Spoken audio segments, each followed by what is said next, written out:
కౌరవుల కథ 1 నిమిషంలో. కౌరవులు అంటే ధృతరాష్ట్రుడు మరియు గాంధారి కుమారులు. వీరు 9 కొడుకులు మరియు ఒక కూతురు, దుస్సల. జన్మ వృత్తాంతం. పాండవుల పుట్టుక చూసి గాంధారి అసూయతో తన గర్భాన్ని కొట్టుకోగా ఒక మాంసపు ముద్ద జన్మించింది.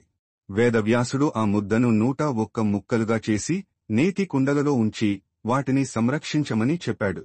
వాటినుంచే దుర్యోధనుడు మొదలైన 9 కొడుకులు, ఒక కూతురు జన్మించారు. ప్రధాన కథ. పెద్దవాడైన దుర్యోధనుడు తమ అన్నదమ్ములైన పాండవుల పట్ల ఈర్ష్య, ద్వేషాలను పెంచుకున్నాడు. తన మేనమామ శకుని దుష్ట సలహాల మేరకు అనేక కుట్రలు చేసి పాండవులకు అన్యాయం చేశాడు. ఉదా. లక్క ఇల్లు, జూదం. తుది కథ. రాజ్యకాంక్ష, దుర్యోధనుడి అహంకారం మరియు ధృతరాష్ట్రుడి పుత్రప్రేమ కారణంగా జరిగిన మహాభారత యుద్ధంలో కురుక్షేత్రం. కౌరవులందరూ అధర్మాన్ని అనుసరించి పోరాడారు. చివరకు పాండవుల ధర్మం ముందు ఓడిపోయి కౌరవులందరూ యుద్ధంలో మరణించారు. వారిలో దుర్యోధనుడు, దుశ్శాసనుడు ముఖ్యులు.